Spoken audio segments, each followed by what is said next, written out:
The history of the Kellid people. The history of the realm of the Mammoth Lords is intimately connected to the history of the Kellid people in general, and today this land remains the single greatest concentration of surviving Kellids anywhere in the world. So it seems like a good place to start this video is to take a look at the history of the Kellid people and how it came to pass that in all the countries of Avestan, its ubiquitous indigenous people came to be only found as the dominant people in the realm of the Mammoth Lords, in the strange land of Numeria, and in Druma, where the people have long since lost their original culture. As far back as anyone can remember, likely long before the Earthfall cataclysm, perhaps sometime during the Age of Serpents or even earlier, central Avestan had long been the domain of the Kellids. The Kellids were a lean and muscular people with black hair and light brown skin that tended towards deep tans. They had intense hooded eyes that ranged in color from amber to olive to dark brown.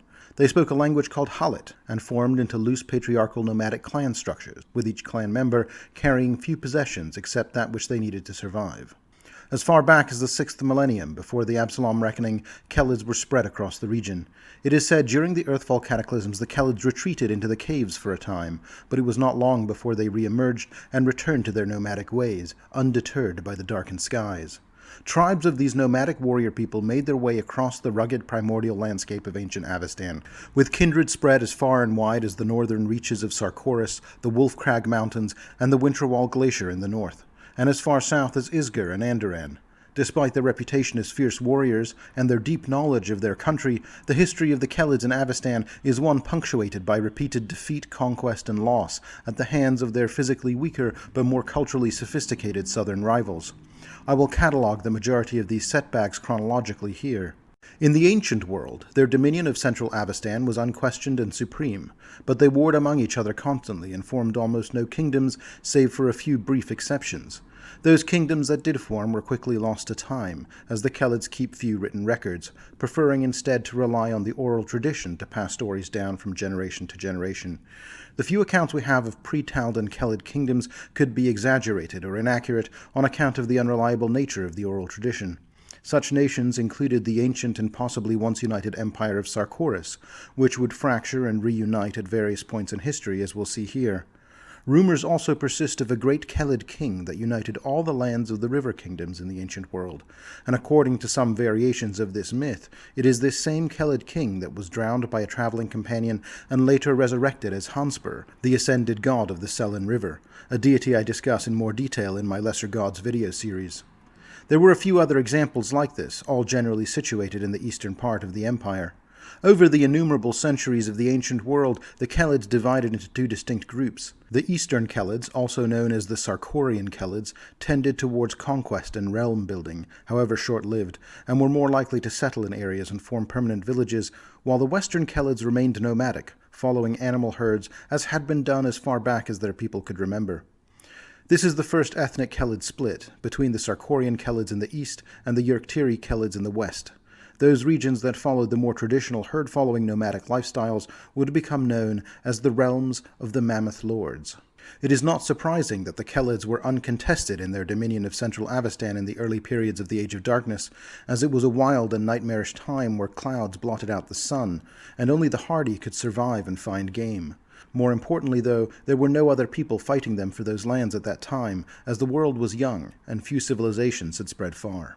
That would change for the first time in -5102, with the emergence of the Orcs in the lands that would one day be called the Hold of Belkzen. The Orcs were even better adapted to the dark world of the Age of Darkness than the Kellids were, because as underground creatures, their eyes were uniquely adapted to seeing in darkness. In this time, the Orcs prospered, and to them this era was known as the Sacking, as the Orcs emerged and rampaged across the surface world. The mighty Kellids fell to them like wheat before the plow. In -4987, the Orc emergence was followed by the Dwarf emergence, and the heart of the emerging Dwarven Empire of Tartargath would be forged in the southern part of central Avestan, in the area now known as the Five Kings Mountains. In this region, the dwarves came to the defense of the scattered Kellid tribes, and although they did succeed in protecting the Kellids from the Orcs and securing a border for the human lands around the Duskshroud Forest and the Menador Mountains, this wasn't a completely positive development for the local Kellid tribes, as the dwarves soon incorporated their new land, which the dwarves named Druma, or the Silver Shore, into their growing empire. For more details on Tartargath and the dwarven colonization of the Drumish Kellids, see my Dwarf Ancestry video. The next major event in Kellid history was the Reign of Stars, which occurred in -4363 in the region that would become known as Numeria.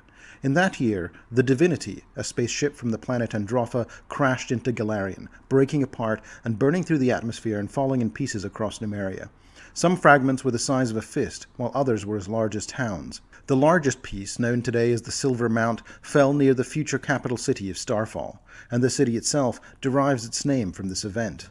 The Numerian Kellids would eventually form their own unique culture and society as a byproduct of living amidst the detritus of the fallen spacecraft. By -4000, the Kellids of the region of modern-day Ustalav were sharing their kingdom with another nomadic people, these ones hailing from the west, and being known as the Varisians. More information on their arrival can be found in my Ustalav deep dive video. By -3700, there emerged a great orc warlord named Belkzen, for whom the current orc homeland is named, and he conquered all of the lands from Lake Carthan in the east up to the Mindspin Mountains and the Cinderlands in the west. This conquest effectively split the Kellids living in southern Avestan from their northern neighbors, and in time these southern Kellids would come to be known as the Isgari Kellids, a distinct group of people from their Yurktiri forebears. Similarly, the Varisian caravan routes which took them east to their homelands were cut off by the newly established Orc kingdom, but for now the Ustalavi Varisians and the Kellids lived together and shared territory in relative peace with one another. In the year -5, High King Olaf Hagensborg united the landlocked Linorm kingdoms, pushing his empire into the traditional herding paths of the Yurktiri Kellids. The border between the Linorm kingdoms and the realm of the Mammoth Lords would move back and forth around the glacier lake several times over the next few hundred years, and this would continue to be a contested hot zone.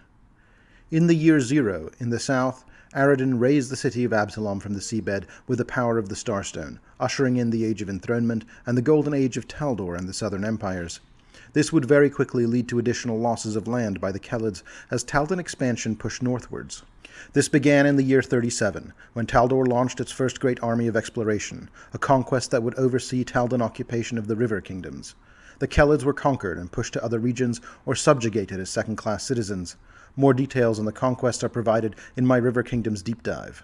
In 499, its second great army of exploration would lead to the Taldan conquest of Ustalav. Once again, the Kellids were pushed out, killed, or subjugated. The Varisians, with whom they shared the Ustalavic lands, did a better job of integrating into Taldan colonial rule than the Kellids did. In 837, in the craggy cliffs of the Hungry Mountains, a Kellid child was born in the time of Taldan-occupied Ustalav.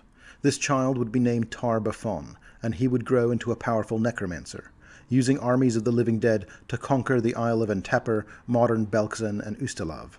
The first reign of Tar Bafon lasted from 861 to 896, a terrible time of instability for the region, and the Kellids, which had already been killed in great numbers by Taldan conquerors, were further brutalized by the Whispering Tyrants' legions of the living dead.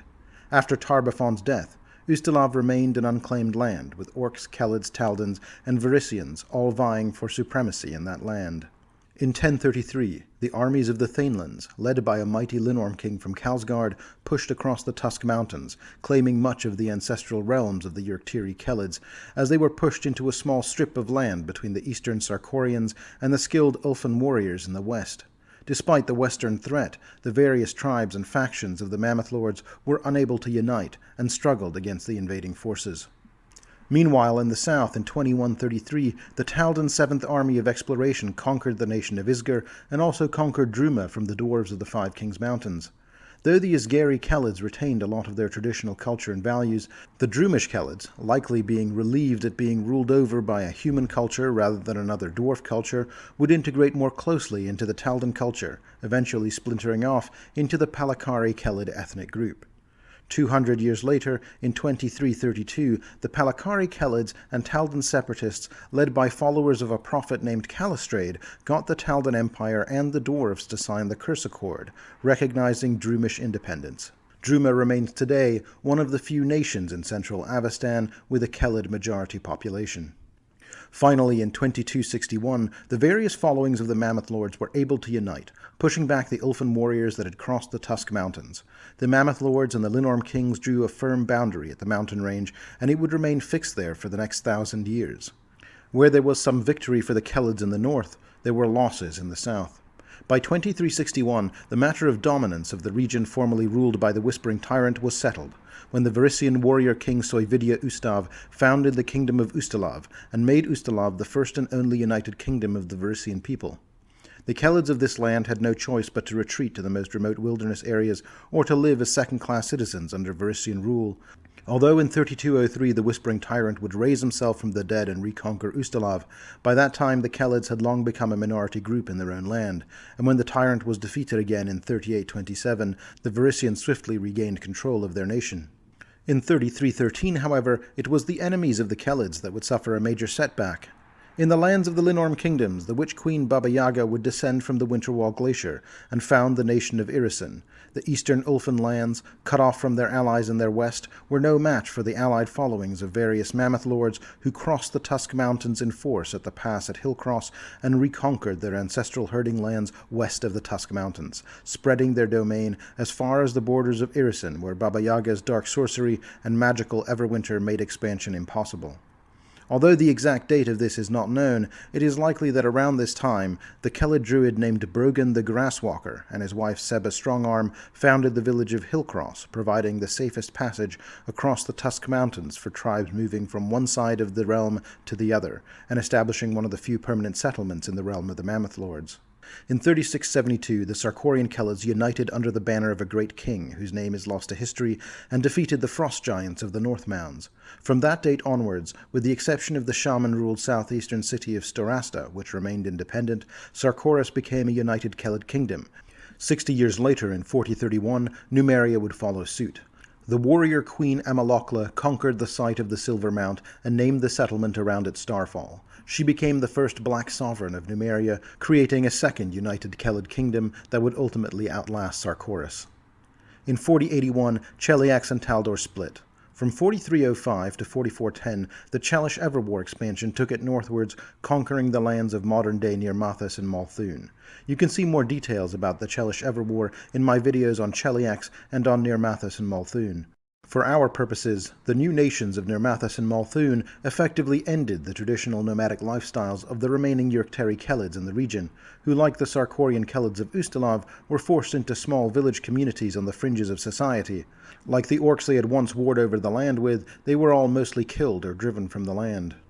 From 4113 to 4155, the Great Eastern Irisen War occurred. Queen Tashana of Irisen invaded the western reaches of the realm of the Mammoth Lords. She conquered all the lands along the Frozen Road River up to the Tusk Mountains. She named the new province Rhymtusk and laid the foundations for its capital city at Tashkarot. In 4159, a Mammoth Lord named Anok, renowned as a powerful cleric of Desna, united a dozen of the Mammoth Lord followings under his banner and led a battle force he dubbed Desna's Vengeance, which crushed Tashana's armies, reconquered the province of Rhymtusk, and razed the Iriseni capital city of Tashkarot to the ground. In 4300, the path of Aganhe was rediscovered by explorers from the imperial shogunate of Minkai. As wealth began to flood into Minkai, Imperial Lunghua, the dominant empire of central Tianxia at the time, began to commission their own exploration northwards, crossing the great northern waste of Shaguang and then the crown of the world, following their own paths. Eventually they would navigate a path of their own, establishing a border town at the northernmost reaches of the realm of the Mammoth Lords and dubbing it the city of Icestair. In 4606, the death of prophecy occurred. Aradin died, and in the north, the World Wound opened up, collapsing the land in on itself and creating a great rift that cut through the heart of the Kellid Empire of Sarkoris. From the wound itself, legions of demons poured out, and the Sarkorians fled for their lives. Most attempted to flee south into Ustalav. Unfortunately, the Ustalavi did not welcome the Sarkorian refugees. Instead, fearing an invasion from the north, the Sarkorians were killed en masse, fleeing headlong into volley after volley of fire from the county of Odranto's well-trained crossbowmen. The Ustalavi call this the Demon Skin Wars, but there were no demons involved, only the brutal massacre of thousands of terrified Kellids. In 4609, in Tianxia, the Lunghua Empire collapsed. Although various members of the successor states would seek to lay claim to the Avestinian colonial city of Icestair, none had the advantage here, and it was too remote to be properly controlled. That city would effectively become an independent city-state after the Lunghua collapse.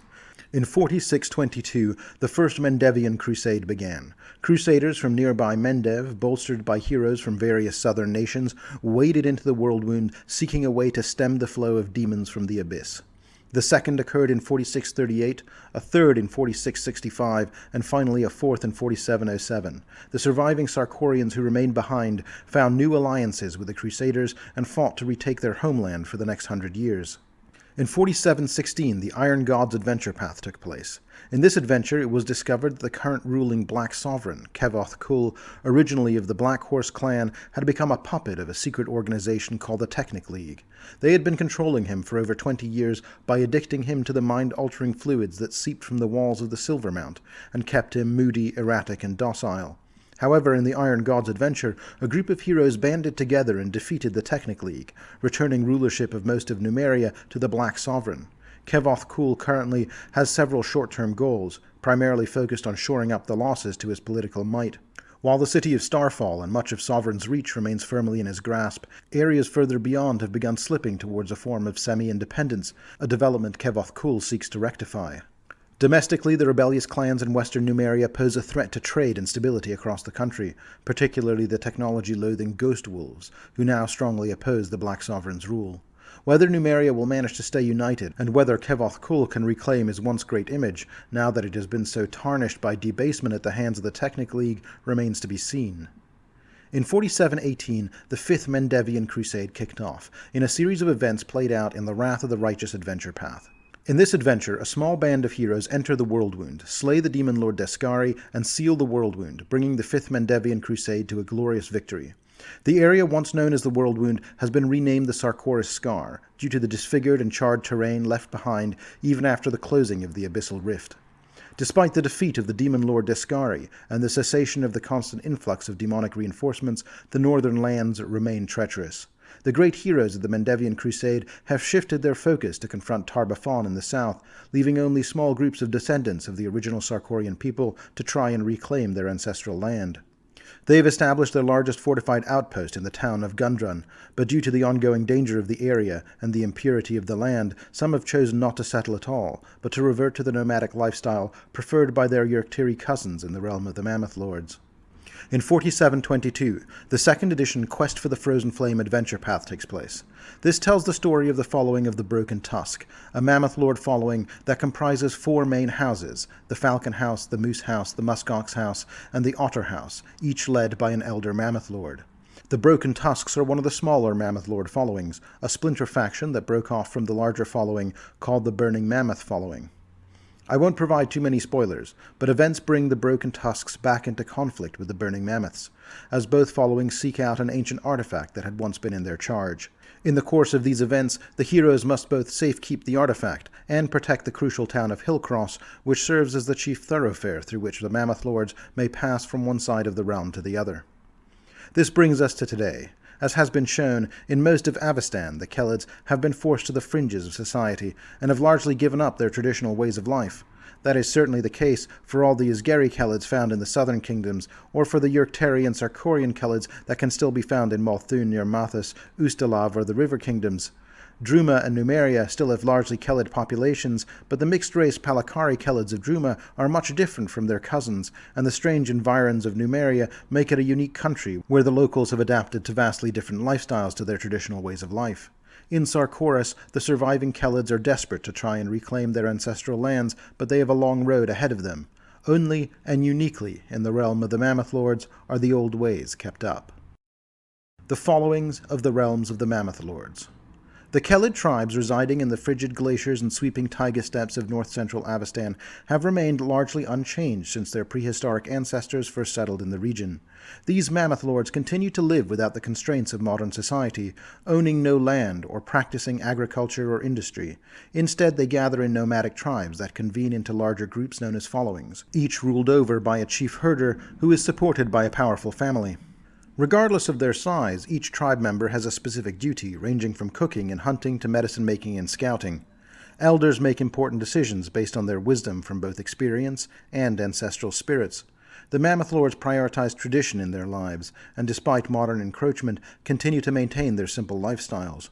An interesting cultural practice that has its roots in antiquity, Kellids of this region share their land with a great many giants. While they war against giant tribes almost constantly, they are also known to take in captured giant children and raise them as their own.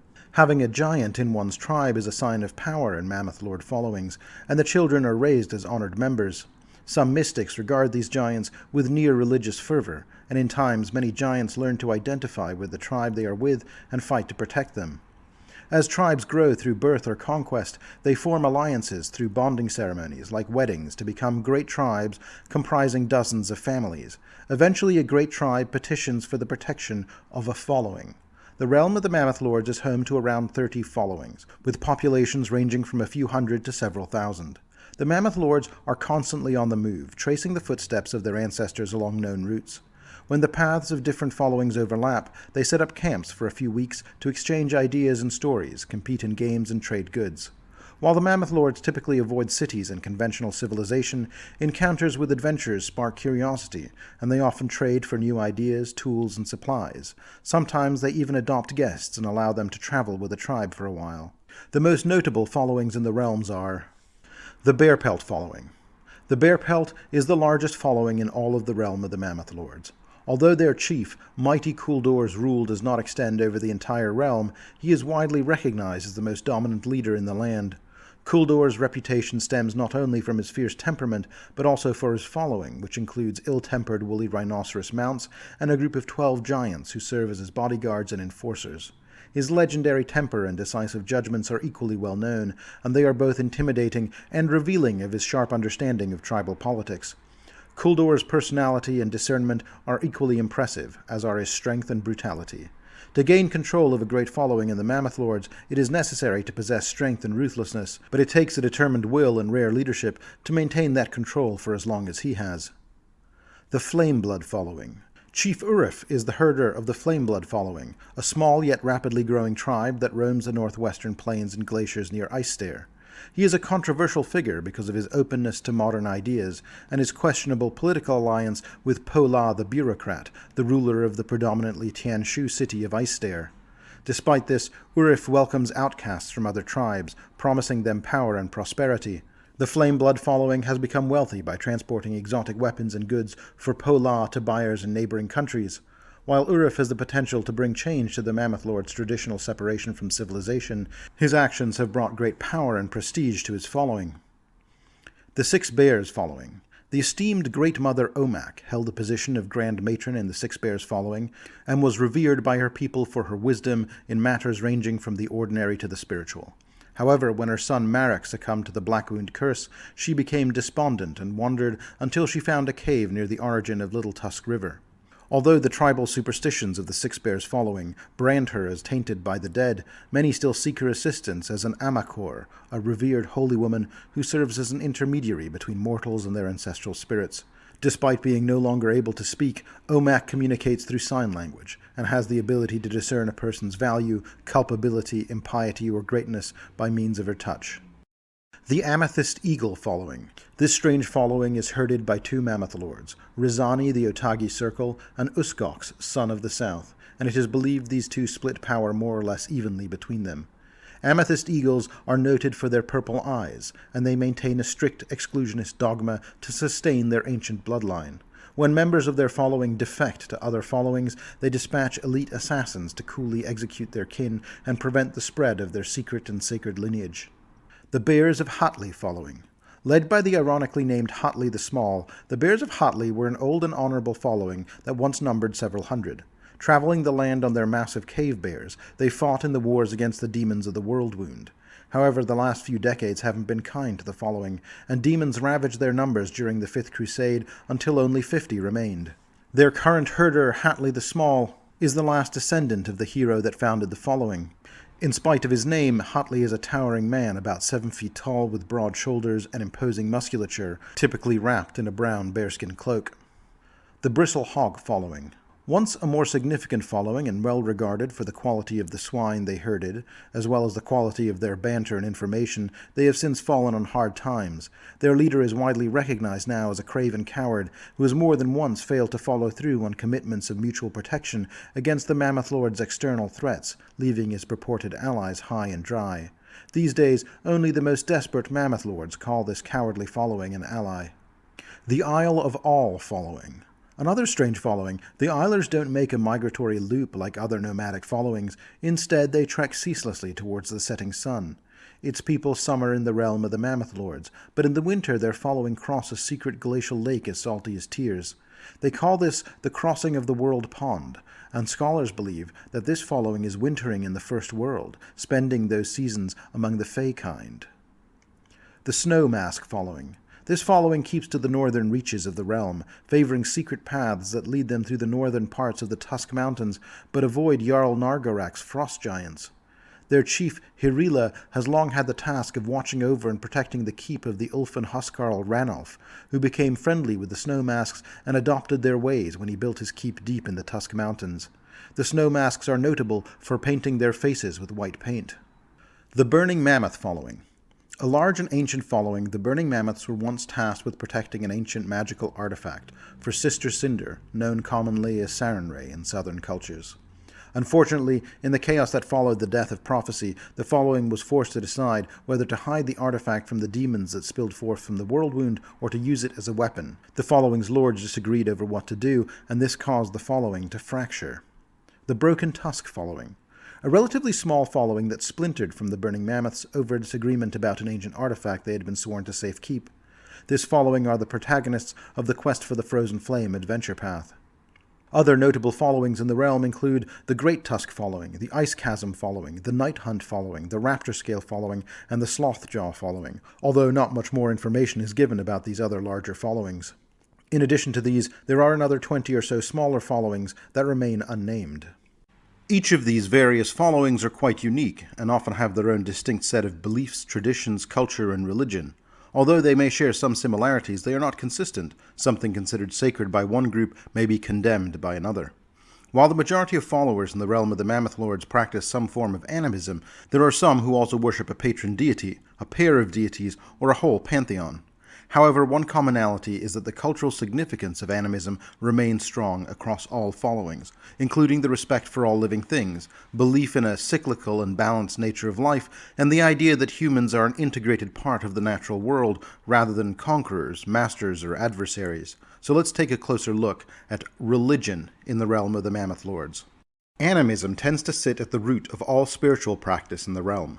Animism encompasses all belief systems that view everything in creation, including people, places, animals, plants, inanimate objects, and even intangible constructs and creations like language, as having a distinct spiritual essence. Animists believe that all things are alive and deserving of respect, and that humans are a part of that web, just like any other being. Even creation itself is seen as part of a greater whole. In the realm of the Mammoth Lords, animism is ingrained in the culture, behavior, and outlook of the people. However, the term animism is not commonly used in the realm. The inhabitants do not consider animism a religion or a worldview, but rather an accepted reality. Honoring the various traditions of this outlook and showing respect to all beings is crucial to having a right relationship with the natural world. To the people of the realm, animism is a fundamental truth. Furthermore, as some highly educated scholars on the nature of the great beyond and the outer planes in particular might point out, they might not be wrong.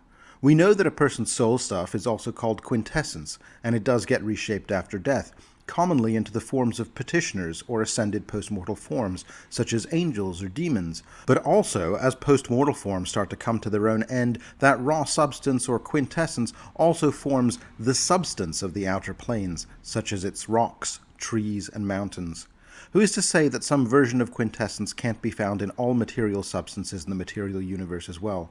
See my Introduction to Planar Cosmology video for more details on how souls work in the world of Golarion and what happens to a person after they die. Most Mammoth Lord followings incorporate the worship of deities alongside their animistic beliefs, though to many these deities are often viewed as spirits deserving of respect just like any other being, and are not considered to be above the world but a part of it. The Great Mountain Valley may have a spirit, and so too the goddess Desna is a spirit, and the two are considered similar entities in this worldview. In other followings, deities are said to watch over Golarion from another world, more similar to the southern worldview.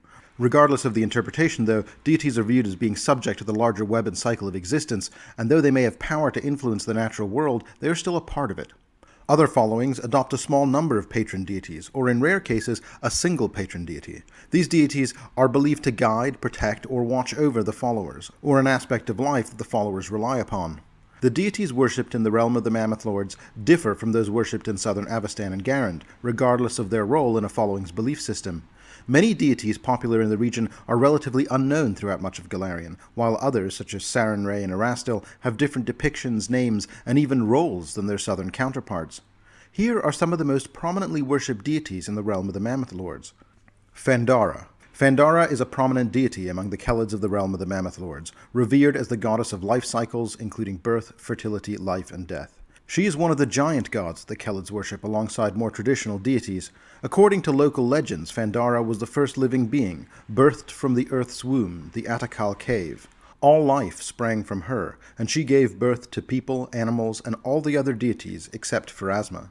The blood spilled during her labor soaked the soil, making it fertile and causing plants to grow. Fandara is known as the Mother of All, the Earth Mother, or the Blood Mother, and is widely worshipped throughout the realm. Aside from her association with life cycles and blood, Fandara is also a goddess of knowledge, and her wisdom has been shared with all manners of beings in the world. She is depicted as a pregnant Kellid woman with a shaved head and a laurel of flowers, wearing a necklace of knives to protect the life cycles from those who would disrupt them. Fandara carries an infant in one arm and a juvenile animal in the other, often a mammoth, which is a common animal in the region. Fandara's worshippers value balance in the cycles of life, and often hold positions of leadership and work as educators, doulas, or funerary guides.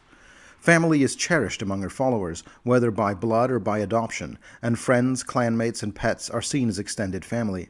Fandara and her worshippers detest necromancy, undead, and mind-altering magic. Her religious symbol is a crescent moon emerging from a mountain. Her faith meshes well with the beliefs and traditions of a variety of followings, making her one of the most widely worshipped deities in the realm of the Mammoth Lords. Bergelmir. Bergelmir is known as the Mother of Memories in the realm of the Mammoth Lords. She is revered for her role as the guardian of traditions and history, keeper of wisdom, and chronicler of lives and lineages. Her presence unites followers with shared dreams, values, and traditions. Some even credit her with creating the primary way of life in the realm. Although primarily known as a giant goddess, humans in the realm of the Mammoth Lords worship and respect her. Bergelmir is depicted as an elderly Kellid woman, often leaning on her walking staff and grinning. She is known for her storytelling and chronicling of oral histories, songs, rituals, and lineages.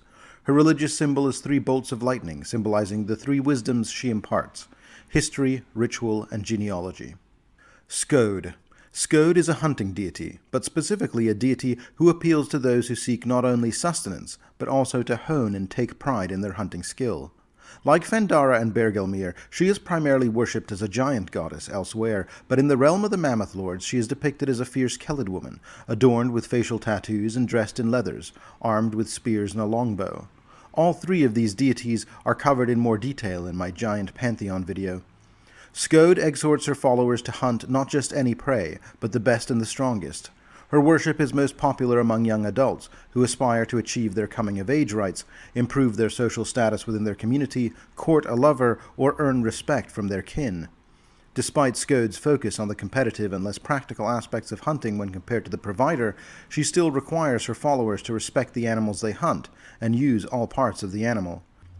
Erastil. Like all ancient cultures, Erastil is highly revered by the Kellids. He is known as Erastil the Provider, and like Skode, he is revered as a god of hunting. However, he sees hunting and fighting as essential means of providing sustenance for family and neighbors, rather than for the sake of sport. His teachings emphasize the importance of community care, responsible hunting, and waste reduction. The Provider is often depicted as a robust Kellid man dressed in basic furs and wielding an axe and bow. Gorum. As a god of war, Gorum is called upon by his followers when they must engage in battle or defend themselves against their enemies. However, invoking Gorum is not taken lightly, as few followings encourage such conflict. The warrior god is often depicted as a towering Kellid man with bulging muscles, wearing heavy hide armor and a Smilodon's pelt as a hood and cloak. He wields a longbow and a greatsword, and his appearance embodies his fierce and formidable nature. Among many Mammoth Lord followings, Gorum, Erastil, and Skode are worshipped collectively as a trinity of spirits called the Pursuants, namely the Pursuant of War, the Pursuant of Provisions, and the Pursuant of the Hunt. While technically individual deities, the members of this divine triad are considered by the Kellids to be different spiritual aspects of the same concept.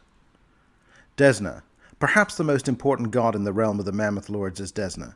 Desna, as the goddess of traveling, navigation, luck, stars, and dreams, is a guide to the people of the realm, particularly to nomads, who rely on her stars to navigate their journeys. Even those who do not follow her still respect her teachings and pay attention to her celestial markers. Desna is known to visit her followers and travelers in their dreams.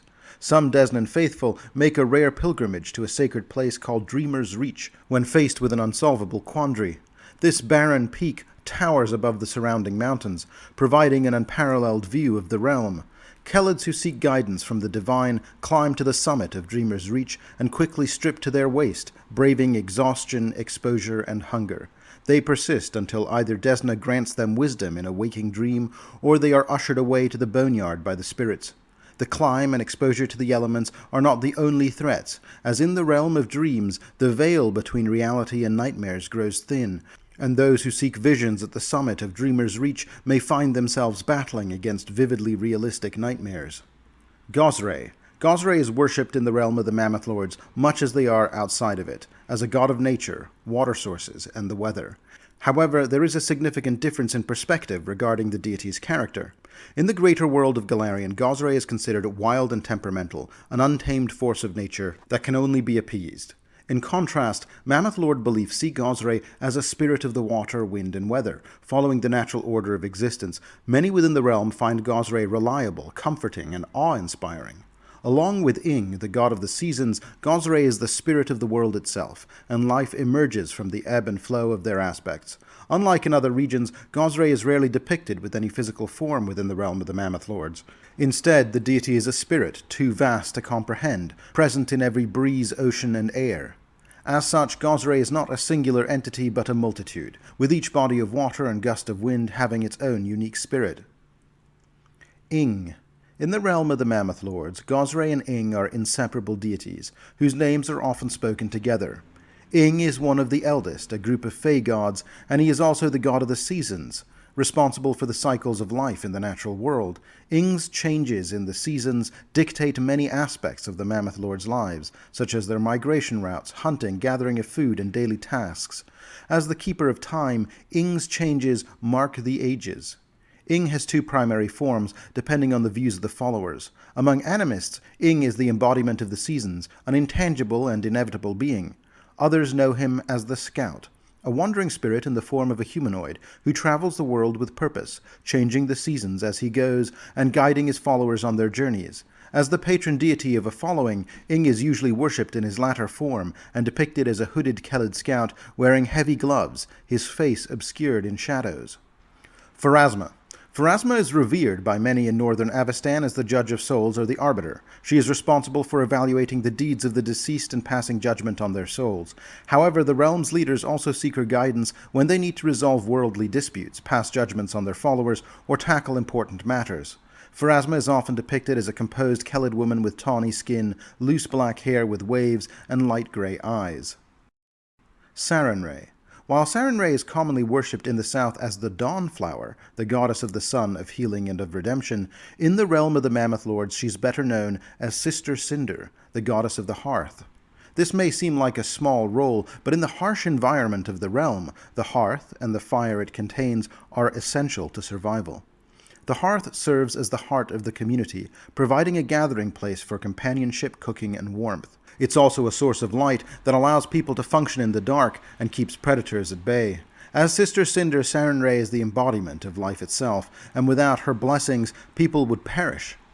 Sister Cinder is typically depicted as a Kellid woman with fiery red hair, carrying a lamp, lantern, or torch in one hand, and often surrounded by other deities, spirits, or followers.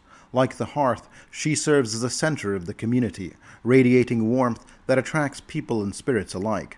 When provoked, she sprouts wings of flame and wields fire as a weapon to defend herself and her followers. The Sarkorian Gods. As mentioned in my history section, the Sarkorians of Old Sarkoris and the Yurktiri Mammoth Lords separated culturally millennia ago, forming their own unique belief systems and cultural practices in the process. Following this split, in the east, the Sarkorians worshipped their own pantheon of gods. When the world wound ruptured and the demons spilled into Sarkoris, the indigenous Sarkorians were left with two choices: fight or flee. The few who managed to survive the chaos sought sanctuary in the realm of the Mammoth Lords and in Mendev. In the realm, as time passed, the gods worshipped by these Sarkorians merged with local beliefs, resulting in a blending of belief systems and the appearance of various Sarkorian gods being worshipped among the followings of the Mammoth Lords. Among these divine beings, 3 Sarkorian gods stand out: the Stag Mother of the Forest of Stones, Sturvenin the Dragon Eagle, and Alglanvice, the Princess of Rime. Alglanvice, also known as the Princess of Rime, is the most prominently worshipped Sarkorian deity within the realm of the Mammoth Lords. Despite being the daughter of the demon lord Kochchi, Alglanvice is a good-hearted goddess and a patron of artisans and quality craftsmanship, and is concerned with the preservation of historical sites and with the beauty of winter.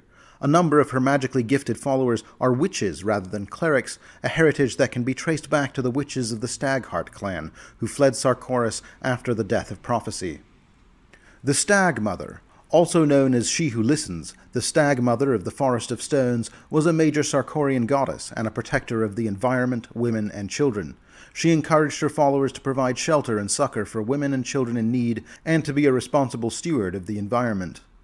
Sturvenin, also known as the Dragon Eagle, Sturvenin was a sky and sun god worshipped by the Neverhome tribe in Old Sarkoris. He is a god of nobility and leadership. His followers are encouraged to wear feathers of many colors and are instructed to act with conviction and confidence, and to be passionate and responsible leaders to their people and companions. The Imperial Lords. In addition to the 10 prominently worshipped divinities and various Sarkorian gods I just outlined, the followings of the Mammoth Lords also worship a number of Imperial Lords, and the most popular of these are Emoniel, Rodrosh, and Tanagar. Emoniel, the patron goddess of medicine, herbs, and healing, is widely revered throughout the realm of the Mammoth Lords, even by those who do not worship her. Her teachings are especially popular among those who shun magic and rely solely on natural remedies. As a wanderer with no fixed abode, Emoniel travels between the celestial and mortal realms to provide healing to those in need. When recovery is not possible, she remains with the dying to offer comfort and medicine to ease their pain and suffering. Her followers strive to emulate her selflessness and compassion. I also discuss Emoniel in my first video on the Imperial Lords. Rodrosh the Herdsman. Animals are highly valued within the realm of the Mammoth Lords, where they are seen as equal members of the community with their own spirits. Among the many animal spirits and gods, Rodrosh holds a special place in the hearts of the people. Rodrosh is an Imperial Lord who serves as a guide and caretaker for animals, much like how Bergelmir fulfills that role for people. He is credited with teaching animals to band together for more than just survival, but for companionship as well. He even partially adopted the form of a sheep, and was the first to domesticate an animal, inspiring countless others to do the same.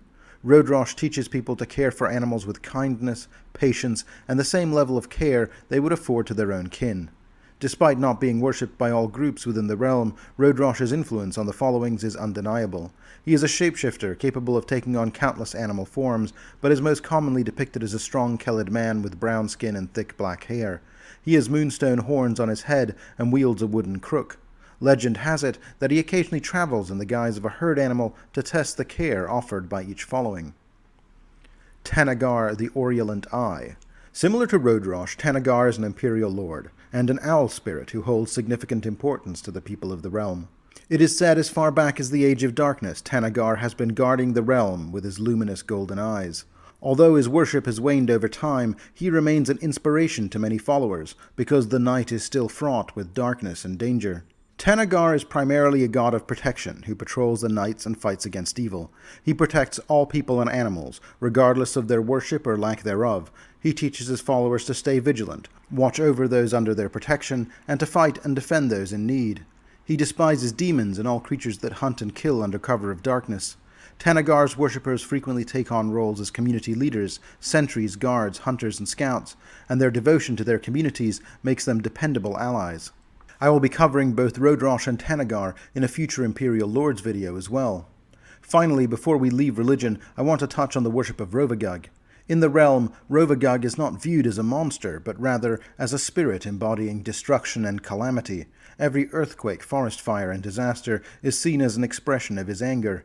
Despite the anger and fear his fury can bring, the people of the realm do not resent Rovagug, as they recognize him as a natural aspect of the cycle of life. Following Rovagug's outbursts, the world is transformed and renewed. Old growth is replaced by new life, and the cycle of existence continues. Depictions of Rovagug himself are rare in Kellid art, with more attention given to the aftermath of his actions. He is symbolized as the animalistic spirit that rampages through the earth during earthquakes, the fiery eye that blazes in a forest fire, and the gnashing teeth that surge through the waves of a flood. Important locations in the realm of the Mammoth Lords. Because of the nomadic nature of the Mammoth Lord followings, there are few permanent settlements in the vast domain that they claim. However, there are a few, and the most significant of these is the settlement of Hillcross, which marks the safest point of passage across the craggy, rime-covered Tusk Mountains, which separates the eastern and western half of the realm. Hillcross is the closest thing the Mammoth Lords have to a capital city. Hillcross, the sole permanent encampment in the realm of the Mammoth Lords, resides in a deep ravine that cuts through the Tusk Mountains. Protected by ancient magic from fierce blizzards, Hillcross serves as a place where the people of the realm can rest, negotiate, celebrate, and trade with each other and outsiders. Hillcross fills the entire ravine, which is more than half a mile wide, with steep walls on each side, each rising 350 feet in height. At the end of each encampment is a 30-foot-high palisade made of pine logs and mammoth tusks, which completely blocks the pass, accessible only through a single wooden gate, beneath a 30-foot-wide arch. The strip of land between the cliffs and the walls house about 8,000 residents. However, a further 2,000 additional residents reside in caves dotted along the cliffs. The city can swell to almost double its normal population, though, in times of need, comfortably accommodating 7,500 visitors and their often large animals. The nature of the magic that protects Hillcross from freezing cold and blizzards is a mystery to most, kept secret out of caution and tradition. According to legend, the city's founder, Brogan the Grasswalker, created the magic. When Brogan's wife Seba Strongarm was with child, their following arrived at the pass. Complications arose, and Seba couldn't be moved. Brogan channeled his desperation and hope to tame the violent weather around them. In an instant, the sun broke through the clouds and the winds were calmed. The effects of Brogan's spell would last for an entire year, tempering the weather in a small diameter centered on the pass. Seba gave birth to twins, and the family decided to stay, giving birth to Hillcross. Every year thereafter, Brogan, or one of his students, renewed the ritual, which they call the Summerland spell, in a lineage that has continued for centuries. Hillcross occupies a unique position between eastern and western halves of the realm of the Mammoth Lords, making it a sacred haven for Kellid culture. The rule of right to peace forbids violence in Hillcross, enforced by cultural pressure and occult curses. The location serves as a neutral ground where followings can meet to resolve their differences peacefully.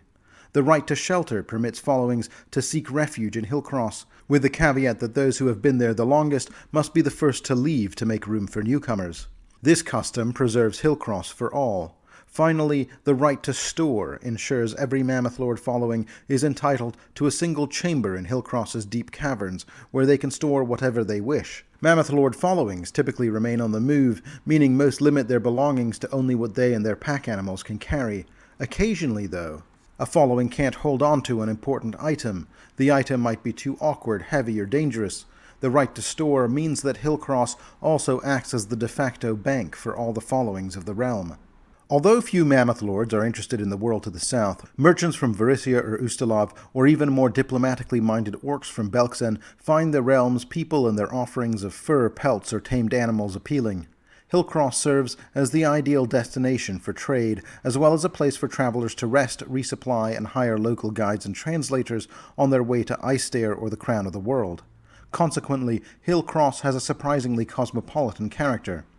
Despite its density and variety of people and cultures, Hillcross is not a true city. It has no government, guild, city guard, or many services. It is simply the largest campground in northern Avestan, if not the entire Inner Sea region. Some inhabitants would like to see it become a true capital in the heart of Mammoth Lord culture, while others cherish its free spirit and cultural history, which distinguish it from southern cities. Hillcross boasts a formidable palisade with two entrances, the morning gate to the east and the evening gate to the west. Both gates are wide enough to allow two mammoths to pass through side by side. Self-appointed guards keep torches lit day and night to mark the entrances. Guarding one of the gates is considered to be a great honor, and both visitors and permanent residents compete to earn this privilege. The gates can be secured with logs that are too heavy for humans to lift, so gatekeepers must enlist the help of domesticated megafauna, such as mammoths or dinosaurs, to put the logs in place. Outside each gate, there are several acres of cleared ground. If overcrowding occurs, one or more departing groups can camp in this space, but the three rights protections do not extend beyond the settlement's walls. Hillcross's Summerland spell has a continuous effect on the glacier located on the northern cliff face, causing it to perpetually melt and trickle down the cliff surface. The glacier receives new snow and ice during its winter season, while the flow of the melted water increases during the summer. For most of the year, the stream is forceful enough to create a breathtaking 350-foot waterfall, which connects the glacier above with the ice lake below. The locals of Hillcross refer to this stunning cascade as the Moonfall. Whenever a following approaches Hillcross, the Moonfall is the first sight and sound they encounter, enabling scouts to recognize the settlement's proximity. Although the Moonfall is a remarkable sight, it is also very loud, and most prefer accommodations that put some distance between them and the falls. During nighttime, the Moonfall creates a luminous effect over the frigid lake. In the daytime, numerous individuals visit the lake to collect clean drinking water in skins, jugs, or baskets. At Hillcross, water is strictly rationed, and only permanent residents are allowed to take baths or do laundry, and bathing in the ice lake itself is also prohibited, regardless of one's tolerance for cold water. Nonetheless, Ice Lake is the most important gathering spot in Hillcross for socializing and sharing news. A few factions make up the city's permanent residents, including the non-nomadic Kellid following known as the Growers, whose leader is a woman known as Frilla the Mouse. Frilla wants to plant seeds in the land outside Hillcross's gates, turning those regions affected by the Summerland spell into farmland. She isn't alone. Many traveling Kellids who have been exposed to the Southerners' bread, wine, and tobacco yearn for their own means of producing such sumptuous luxuries. However, the Hillcross witches who maintain the Summerland spell have so far resisted this, fearing that the additional strain of maintaining arable farmland might interfere with the spell's delicate magic. The Hillcross witches make up another crucial faction. Ever since Brogan the Grasswalker first established the city, druids, witches, oracles, and other spellcasters who are skilled in controlling the weather and natural elements have made Hillcross their home. Although these spellcasters are rarely more than 6 in number, they are surrounded by apprentices, servants, bodyguards, hunters, and other followers who, when combined, form Hillcross's largest and most influential faction. Known as the Hillcross Witches, they are responsible for renewing the Summerland spell annually. They also perform other duties, such as giving oracular prophecies to travelers, creating potions or tinctures, and enchanting or removing curses from objects. The Grasswalker is the title given to the leader of the Hillcross Witches, to acknowledge their lineage going all the way back to the great Brogan himself. Oga, the Grasswalker, an ancient Kellid woman who has sustained her life through magical and alchemical means, has held the position for over a century. Every few years she faces a health crisis that threatens to end her life, but every time she manages to recover, albeit a bit more shrunken and ill-tempered than before. A third significant faction are simply referred to as those that never left. A significant portion of Hillcross's permanent workforce is comprised of this group, and they serve as water carriers, translators, and goat herders along the mountain pass. A not small number among them are wanted criminals. They have found a new home in Hillcross where their past misdeeds are unknown. One of these outlaws, a former pirate captain named Blue Bonnet Brucken, who gave up the sea after narrowly escaping the Chelish Navy one too many times, is now a valued resident of Hillcross, acting as a spokesperson for this group and known for his exceptional skills in rope-making, knot-tying, and predicting the weather. The final faction is the city's non-permanent residents, those followings who have come in to meet and discuss matters of import to the entire realm, wounded survivors who come seeking right to shelter, or traders and travelers. The City of Icestair. To understand this settlement, one must understand the history of Tian exploration over the crown of the world. It begins with the Minkai Empire, one of the few nations of northern and central Tianxia that never submitted to Imperial Lunghua, the great Tian hegemony that ruled for thousands of years. In the year 4300, the Tianmin people of Minkai rediscovered the path of Agenhe and opened trade relations with the Linorm kingdom of the Thanelands, even establishing a large district called the Jade Quarter in the Thanelands' regional capital of Kalsgard. Frustrated by the wealth that the Tianmin were bringing over the crown of the world, the Tianshu people of Imperial Lunghua were not to be outdone, and expended countless resources to find their own path across the crown of the world. They made their way into the realm of the Mammoth Lords, a much less civilized land than the Linorm kingdoms, with considerably less trade to offer, but the coffers of Lunghua were vast, and they built a great city there anyway. In 4609, 3 years after the Death of Prophecy caused shockwaves across the world, including in Tianxia, the whole Lunghua Empire collapsed, and the empire was split into 16 feuding successor states. Icestair became an independent city-state. Icestair today is actually the largest city in the realm of the Mammoth Lords, larger even than Hillcross, though it doesn't belong to the Kellids. It is situated at the foot of the towering glacial wall that dominates the crown of the world.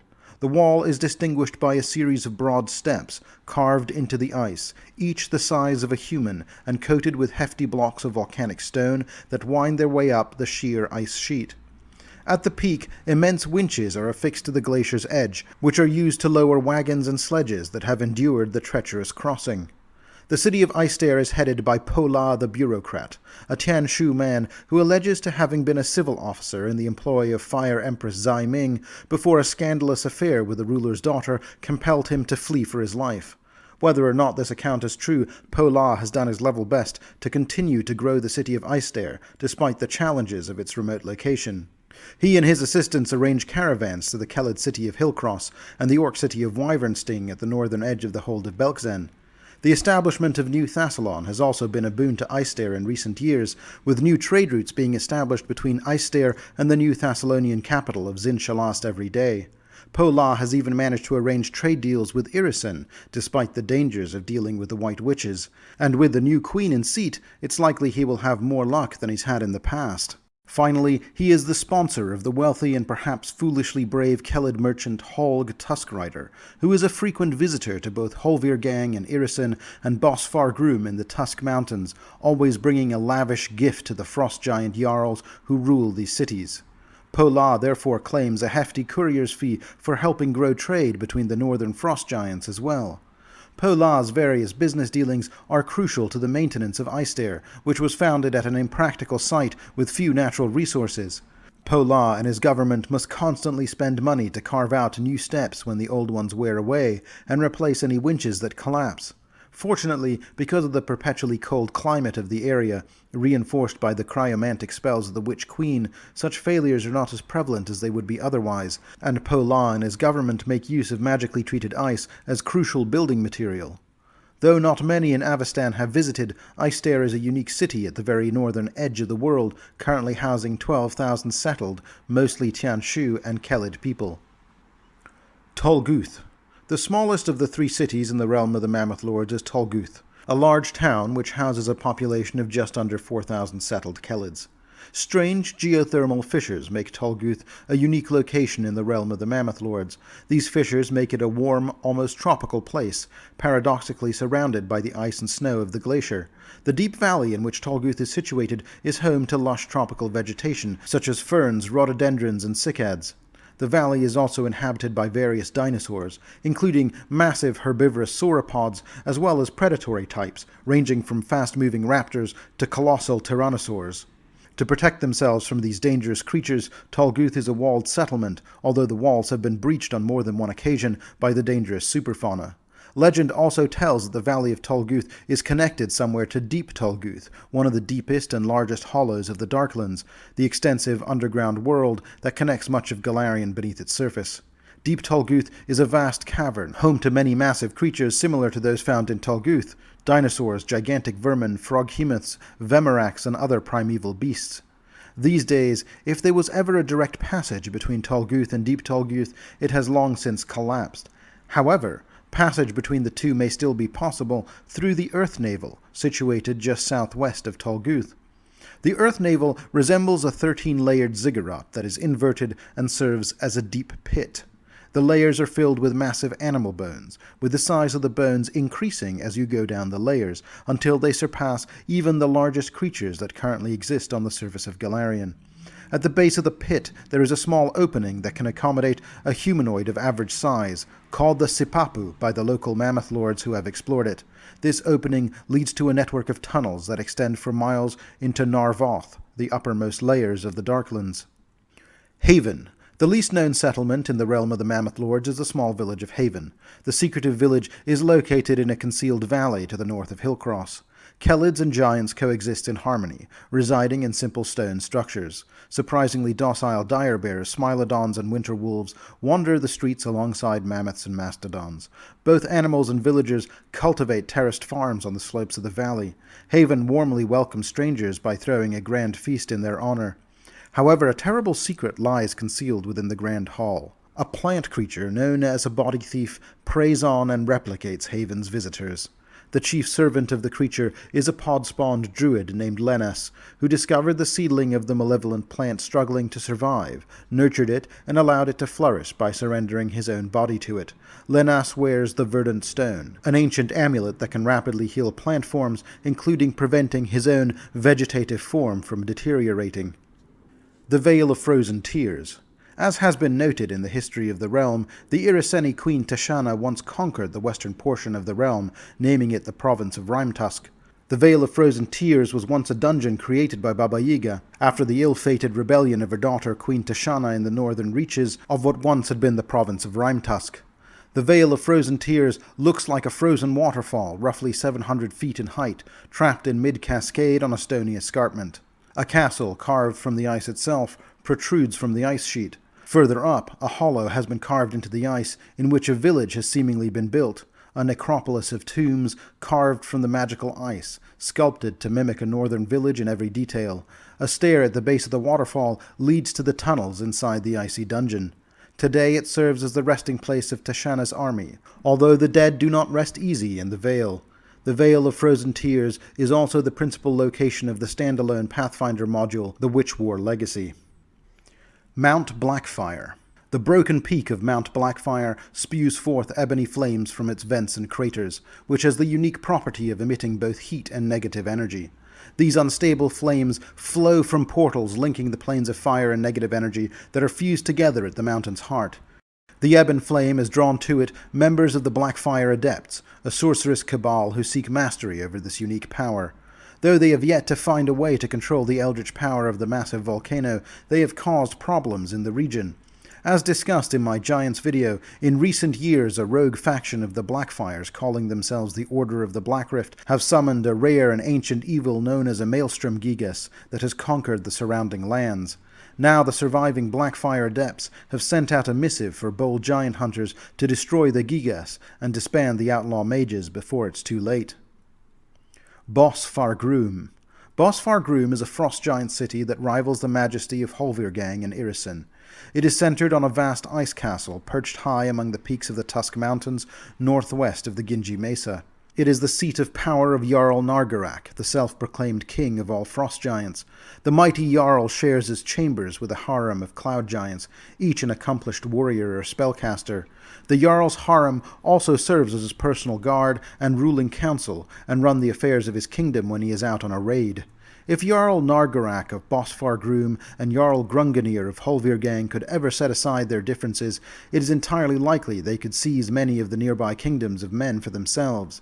But fortunately for all, they hate each other as much as they hate all the little humans that bite at the outskirts of their respective realms. Nargarak's realm is not limited to Bos Fargroom either, but rather extends throughout the Tusk Mountains, and his most trusted vassal Jarls are each granted a castle of their own upon gaining Nargarak's favor. Among them are Karthugra, who rides a white dragon into battle, Fronav, who is known to wield a staff of the Magi, and Thrimroth, who can be found leading a celebration of giant polar bears. Thrimir's Steppes. Not all the valleys of the Tusk Mountains are the domain of the frost giants. One valley in particular is greatly coveted, but in the hands of their enemies. According to the legend of the frost giants, Thrimir, who was angered at being awakened from his slumber, forced a rocky passage between the mountains on his way to the crown of the world. Despite occasional forays by frost giants to reclaim their sacred ground, Winter Fae hold this rugged pass, allied with a small army of ice trolls. At the summit of the steppes, the Fate Watcher, a lone Norn with mythical abilities, presides over the trolls and Fae alike.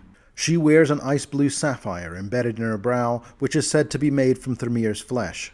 It is said this jewel of ice unending grants her mastery of frost magic, and the frost giants who covet it have learned the hard way that the sapphire cannot be removed from her brow as long as she still lives.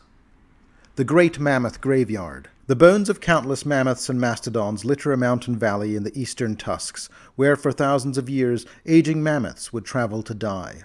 The valley was once a sacred place, guiding the majestic creatures to their final resting place while protecting itself from outsiders. It was a mythic location, discovered only by chance and never the same way twice. However, after the death of prophecy, the valley became corrupted by the world wound, and now bone golems roam the graveyard, and a fleshy colossus formed from rotting corpses dominates its center. The Kellids now call it Hrungara, the place where mammoths do not dare to tread. It is not recommended that humans seek it out either. Yormer Dun. Yormer Dun is one of the 10 ancient sky citadels built by the newly emergent dwarves at the end of their quest for the sky. Yormer Dun lies mostly beneath the earth, with only one visible structure above ground, a 3-story tower perched on a cliff several hundred feet high. The tower and its surrounding mountain appear unremarkable, save for the eroded carvings of dwarven faces that are revealed by a unique combination of sunlight and the whirlwound's strange weather. On the mountain's eastern face, numerous windows can be seen, skillfully concealed within the natural rock formations or sealed from the inside with stone shutters. These windows were once used to let in the morning light, but they have remained closed for millennia. Sadly, the dwarves of Yormer Dun were defeated by Duergar, or Grey Dwarf devotees of the dark dwarven god Droskar, over 3,000 years ago. Many of those dwarves ended up living among the Sarkorians to the east, only to be further scarred during the world wound opening, or joining up with the Mammoth Lord followings in the west. Those dwarves that can be found among the Mammoth Lord followings still harbor secret desires to return to their lost sky citadel. The new Duergar conquerors didn't have an easy occupation of Yormer Dun either. After the world wound opened up, a horned demon named Yalek Vor, in the service of the demon lord Shivaska, made his way to Yormer Dun. There he made himself the new lord, converting most of the Duergar to the worship of his demonic patron, and forcing the remaining Droskari Duergar to retreat deeper into the Darklands. His Grey Dwarf loyalists scoured the halls for certain ancient dwarven artifacts, hoping to use them to further their demonic patron's stature within the world wound. Their efforts were thwarted by the Pathfinder Society in 4715 as part of the Sky Key Solution Pathfinder Society Adventure Series, but in spite of that setback, Yalek Vor and his minions continue to rule Yormer Dun. Silvershore. The lakeside settlement of Silvershore was once a thriving Sarkorian fishing town, on the outskirts of the First Rains Lake, the last Sarkorian town of Old Sarkoris before one reached the wild borders with the realms of the Mammoth Lords. It was a particularly notable town for being the home of Imaloka Galmant Neverhome, a member of the Old Sarkorian nobility and the renowned mistress of the pleasure palace known as the House of Reflections, that floated like an island unto itself near the center of the lake. By the time of the Fifth Mendevian Crusade, Silvershore had become a fortified bastion of the enemy and served as an outpost for demonic forces. But the town was eventually captured by Crusaders in 4714 as part of the Pathfinder scenario called Assault on the Wound. Although we know it served as a defensible forward camp for the Crusaders in the final days of the Fifth Crusade, it is not known what state Silvershore is in today. If the Sarkorians have reclaimed it, then it is likely a slow process to rebuild it. More likely, however, is that the undead Banshee of Imaloka herself has seized control here. During the Crusades, even the demons avoided the House of Reflections itself, for whatever dark power resurrected Imaloka as a banshee gave her the strength to challenge the demons themselves, and to rule over her old pleasure palace with an iron fist, allowing none who entered to ever leave. Domora. Similar to Silvershore, Domora is another remote abandoned Sarkorian town. Founded in 4170 by a Sarkorian Kellid of the same name, Domora grew to become the largest city in the Sarkorian steppe, specializing in animal husbandry, horse breeding, trapping, and hunting. 2 years after its founding, the city was attacked by a large force of Mammoth Lord raiders who felt it was a Sarkorian incursion upon their lands. But its lord defeated them by conjuring a powerful Eidolon named Dizad to defend it. The people of Domora were amazed and grateful, and began worshipping Dizad as a god. After the world wound opened, the godlike protector Dizad was no match for the demons, and the city became abandoned and the lakebed dried up. The crumbling buildings are now often used as cover by barbarian raiders and surviving demons. It is further believed by some that Dizad and her spawn survived the demonic incursions, and still dwell deep beneath the ruins of Domora, in the flooded sewers and cisterns, guarding the greatest treasures of its long-dead summoner. Moonscream Glade. Although the Shudderwood's dense undergrowth and looming tree line mark the obvious boundary of the realm of the Mammoth Lords, this region is not truly a part of the Sarkoris Scar, nor does Ustalav claim it either, so I'm mentioning its one point of interest here. Moonscream Glade is a small settlement located in a 1-mile-wide clearing at the base of a low hill. There is a mostly collapsed castle guarding the hill built in ancient Ustalavic style. Although life in Moonscream Glade appears typical for an Ustalavic forest settlement, exploration of nearby settlements will reveal mass graves and signs of terrible violence. According to one story, shortly after the Worldwound opened, a group of Sarkorian refugees, led by a gnome named Ahari Blackbriar, arrived in the village with tales of the devastation in the nation's heart. The villagers welcomed these refugees, and they hoped Blackbriar's band might help bolster the village's defenses against the growing threats from beyond. They invited wolves into their midst, however, and soon Ahari revealed her true self as a servant of Giselda, the mistress of the Hungry Moon, and the demon lord of werewolves. Those who accepted her gift became werewolves themselves, and those who declined were fed to those who accepted. Today, Ahari Blackbriar still rules Moonscream Glade, living in the ruins of the castle atop the hill, and all the citizens are fiendish werewolves. They often form packs to travel into the woods beyond Ustalav's borders for new prey, or make bolder forays north to strike at the Kellid nomads of the realm of the Mammoth Lords. The leader of Ustalav's pack of demon wolves, Ademaris Ionicu, whom I discuss in more detail in my Ustalav deep dive video in the section on the county of Lozeri, is friendly with Ahari Blackbriar and the Moonscream Glade wolves. It is reported, in fact, that Ademaris and Ahari had become lovers, and planned to expand their influence together. If that is the case, then surely Ahari has heard of Ademaris's untimely demise, and may well seek vengeance for her loss.